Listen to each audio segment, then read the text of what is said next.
안녕하세요, 홍성주입니다. 오늘은 지난번에 예고했던 재벌가 여인들 편 첫 번째로 현정은 현대그룹 회장에 대해 얘기해보고자 합니다.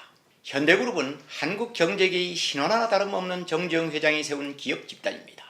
아시다시피 정주영 회장은 건설, 자동차, 중공업, 전자 등을 아우르는 국내 최대의 재벌 총수였습니다. 정창업 회장이 타계하고 현대그룹은 자동차, 조선, 건설, 금융 등을 자식들이 분가해 나가 독자 경영하고 있지만 현대그룹 명칭만은 현대 엘리베이터를 중심으로 한 계열사를 거느린 현정은 회장이 사용하고 있습니다. 지금은 재계 랭킹 50위에도 못 드는 중견기업으로 쪼그라들고 말았습니다. 최근엔 주력기업인 현대 엘리베이터의 경영권까지 흔들릴 정도로 풍파를 겪기도 했습니다. 평범한 주부에서 현대그룹이 총수가 돼 거대 기업군을 이끌고 있는 현정은 회장이 애환을 살펴보겠습니다. 현대그룹이 시발은 현대자동차 측에선 정주영 회장이 자동차 사업을 시작한 1946년을 원년으로 삼지만 현대그룹 측은 건설 사업을 시작한 1947년을 기업 원년으로 삼고 있습니다. 정주영 회장이 살아생전에는 당연히 건설업을 시작한 1947년을 기원으로 삼았습니다. 1950년에 자동차 사업과 건설 부분을 합쳐 현대건설로 개명하면서 본격적으로 정주영 시대가 열렸기 때문입니다. 건설에서 돈을 벌어 자동차, 중공업, 유통, 상선 등 문어발식 기업을 확장해 거대한 현대 왕국이 탄생하게 된 것입니다. 정주영 회장 생존 시 현대그룹의 위상은 삼성그룹보다 더 큰 기업 집단이었으며 현대의 위상은 세계의 현대라고 할 정도로 엄청났습니다. 그러나 2000년대 들으면서 정주영 회장의 기력이 급속히 소모되고 결국 자식들 간 왕자의 난이 일어나면서 그룹 분할로 이어지고 맙니다. 사실상 장남격인 정몽구 회장이 자동차와 관련 계열사를 분사해 나가고 삼남인 정몽근 회장이 현대백화점 그룹을, 정몽준 전 의원이 중공업, 일곱째 아들인 정몽윤 회장이 현대화재해상보험을 이끌고 나갔고 건설과 전자, 증권 등 나머지 주력 계열사는 다섯째 아들인 정몽원 회장이 넘겨받아 현대그룹이 적통임을 내세우며 경영을 하게 됩니다. 정몽원 회장이 형인 정몽구 회장을 제치고 현대그룹이란 명칭을 사용할 수 있었던 것은 부친인 정주영 회장의 유지가 있었기 때문입니다. 정몽원 회장은 건설, 전자, 상선, 엘리베이터, 증권 등 굵직한 회사를 물려받아 한때 LG그룹에서 반도체 부분을 인수해 승승장구하는 것처럼 비춰졌습니다. 그러나 정몽원 회장은 금강산 사업 등 대북 사업에 엄청난 자금을 쏟아부으며 유동성 위기에 봉착하고 맙니다. 기업 경영이 위기에 봉착하고 대북 송금에 대한 수사를 받게 되자 2003년 8월 서울 개동 현대그룹 사옥에서 극단적인 선택을 하고 생을 마감하고 맙니다. 정몽원 회장이 사망했을 때 일부에선 타살이 아니냐는 얘기들이 돌았으나 결국은 스스로 극단적인 선택을 한 것으로 결론이 났습니다. 저는 정몽원 회장 생존 시 여러 번 만난 적이 있습니다. 정 회장은 다른 형제들과 달리 달변이었고 의견 피력도 거침이 없었습니다. 늘 자신의 차에 있던 정 회장의 모습이 지금도 눈에 선합니다. 정몽원 회장이 타계하고 나선 이가 그의 부인인 현정은 회장입니다. 현 회장은 그 당시까지 재벌가 안방 마님으로만 있다가 경영 일선에 직접 나서며 그룹 총수가 되었습니다.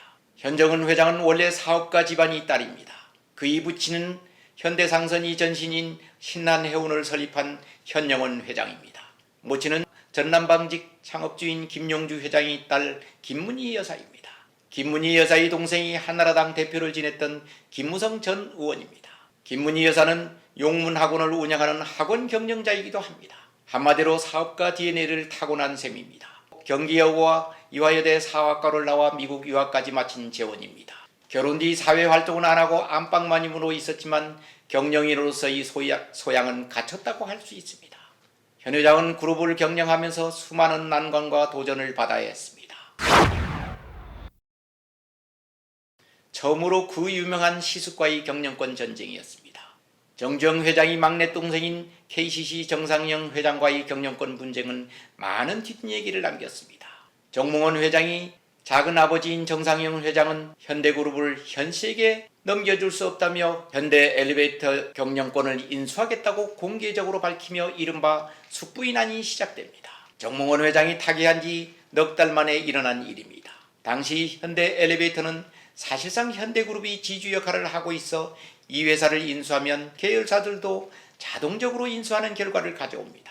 정상영 회장이 경영권 인수 발표에 대해 여론은 호의적이지 않았습니다. 현정은 회장에게 동정적인 여론이 주류를 이루었습니다. 결국 금융당국도 KCC가 현대엘리베이터 주식을 인수하면서 5% 공시 의무를 위반했다며 현정은 회장 편을 들었습니다. 결국 정상현 회장이 인수 포기를 선언하면서 현 회장이 승리하게 됩니다.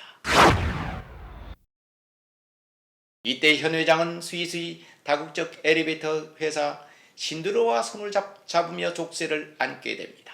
처음에는 전략적 제휴 관계를 유지하며 좋은 관계를 유지했지만 나중에 신들러가 KCC가 보유했던 지분 25%를 인수하면서 사사건건 대립하게 됩니다. 신들러 측은 현대 측이 엘리베이터 사업 부분을 인수할 욕심이 있었던 반면 현대 측은 이를 내줄 의향이 없으면서 법정 공방 등이 다양하게 이루어집니다. 현대 측이 금융사들과 파생금융 계약을 맺고 현대상선 지분을 우호 지분으로 확보한 사실을 놓고 신들러 측과 대립하게 됩니다. 신들러 측은 금융사의 투자금에 대한 이자와 현대상선 주가 변동에 따른 원금 손실을 보상해야 한다고 소송을 걸며 맞섰습니다. 이 소송은 올해 대법원에 확정될 때까지 이어져 결국 현 회장이 거액의 손실금을 부담함으로써 막을 내립니다. 아차하면 경영권이 넘어갈 수도 있을 정도로 위태로운 상황이었습니다. 그 다음이 정몽준 전 의원과의 분쟁입니다. 재계에선 시동생이 난으로 명명된 이 싸움에서도 현재훈 회장이 승리를 거두게 됩니다.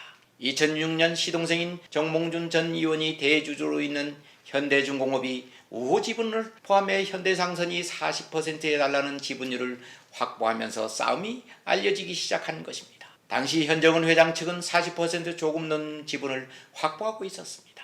이 싸움에서도 현정훈 회장은 현대 엘리베이터를 앞세워 경영권을 지켜내며 시동생이 도전을 물리칩니다. 시댁 식구들과의 경영권 방어는 성공했지만 현대그룹이 경영은 멍들어가고 있었습니다. 엄청난 자금을 쏟아부었던 대북 관련 사업들이 중단되고 그룹에서 가장 큰 계열사였던 현대상선이 기울어지기 시작한 것입니다. 2008년 한국 관광객이 금강산 여행을 갔다가 피격되면서 금강산 관광이 중단되고 천안함 폭침과 연평도 포격 사건으로 2010년 개성공단도 중단될 수밖에 없었습니다. 개성공단에 입주한 기업은 한때 150여 개에 이르렀고 북측 근로자 수는 5만 명에 달했었습니다. 입주기업 생산액이 한 해 10억 달러를 돌파하기도 했고 금강산 관광객은 한 해 30만 명을 넘길 정도로 호황이었습니다. 그러나 이 사업은 투자금도 다 회수하지 못한 상태에서 막을 내리고 말았습니다. 문재인 정권이 들어서 기대가 컸지만 아무런 결실을 맺지 못하고 말았습니다. 현대그룹으로선 치명타가 아닐 수 없었습니다. 경협 중단에 따른 누적 손실액이 1조 5천억 원에 육박하면서 핵심 계열사인 현대증권을 KB금융지주에 넘기며 위기를 벗어나려고 노력했습니다. 그러나 엎친 데 덮친 격으로 해운업계의 불황이 찾아와 현대상선 역시 채권단인 산업은행에 경영권을 넘겨줄 수밖에 없었습니다.